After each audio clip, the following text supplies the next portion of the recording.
এ যেন দুর্নীতির এক অভয়াশ্রম। পিয়ন থেকে শুরু করে অফিসের প্রধান কর্তা পর্যন্ত ঘুষ ছাড়া কিছুই বুঝে না।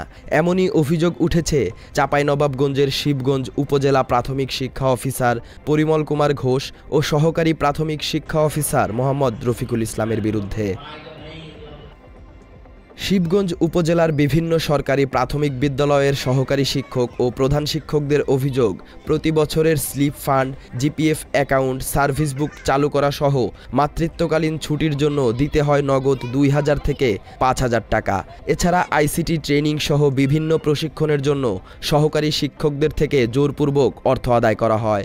আমাদের উপজেলা প্রাথমিক শিক্ষা অফিসের শিক্ষকদের জন্য যে সেবাগুলো আমরা নিতে যাই, যেমন প্রত্যেকটা যেমন জিপিএফ অ্যাকাউন্ট খোলা, শিক্ষকদের সার্ভিস বুক খোলা, ইএফটিতে নাম অন্তর্ভুক্তকরণ, মাতৃত্বকালীন ছুটি, প্রশিক্ষণের নাম অন্তর্ভুক্তকরণ, প্রত্যেকটা সার্ভিসের জন্যই উপজেলা শিক্ষা অফিসার জনাব পরিমল কুমার ঘোষ এবং ওনার অফিস সহকারী জামাল উদ্দিন এবং অফিস সহক হাবিবুর রহমান এই টাকাগুলো ঘুষ হিসেবে জোরপূর্বক আদায় করেন টিচারের কাছ থেকে।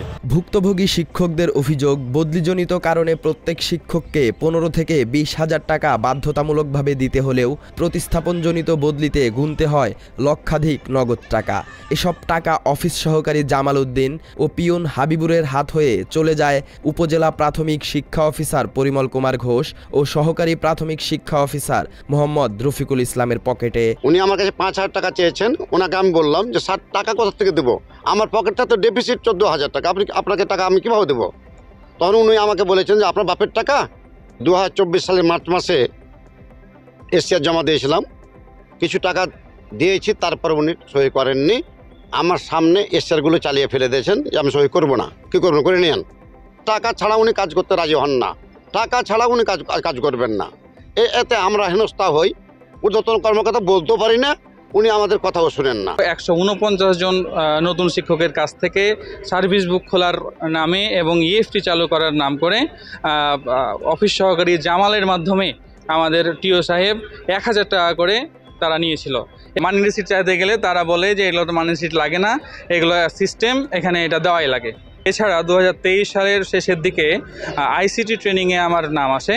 সেখানে আইসিটি ট্রেনিং করার পরে সাহাপাড়ার একজন শিক্ষক মতিউর রহমান, যে হচ্ছে যে আমাদের এটিও রফিকুল ইসলামের হয়ে কাজ করে, তার মাধ্যমে আইসিটি ট্রেনিংয়ে যে আমার নাম দিয়েছিল সেই ট্রেনিংয়ে নাম দেওয়ার দরুন আমার কাছ থেকে ১,৫০০ টাকা তারা নিয়েছে। উপজেলা প্রাথমিক শিক্ষা অফিসার পরিমল কুমার ঘোষ ও সহকারী প্রাথমিক শিক্ষা অফিসার মোহাম্মদ রফিকুল ইসলামের বিকাশ ও নগদের মাধ্যমেও অর্থ গ্রহণ করার একাধিক প্রমাণাদি বাংলা এডিশনের কাছে এসেছে।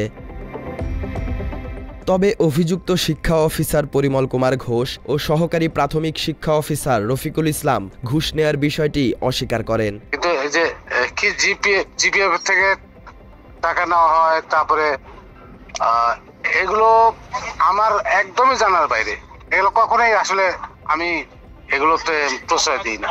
লিখিত অভিযোগ পেলে ঘুষ লেনদেন ও অনিয়মের বিষয়ে প্রয়োজনীয় ব্যবস্থা নেওয়ার আশ্বাস দিয়েছেন জেলা প্রাথমিক শিক্ষা অফিসার মোহাম্মদ জেসের আলী। বিষয়টা যে আমরা এরকম দু-একদিন এরকম শুনছি আর কি, আমাদের নলেজে বিষয়টা ভার্বালি আসছে। লিখিতভাবে অভিযোগ পেলে অবশ্যই তদন্ত করে আইনগত ব্যবস্থা। মাত্র ৩০% টাকায় জমির মালিক হয়ে নতুন বাংলাদেশের গড়ে তোলার স্বপ্ন দেখা বাংলা বসতি। শুধু আশ্বাস নয়, অসাধু কর্মকর্তাদের বিরুদ্ধে তদন্ত করে প্রয়োজনীয় ব্যবস্থা নেয়ার দাবি জানিয়েছেন স্থানীয়রা। সালাউদ্দিন সাজু, বাংলা এডিশন।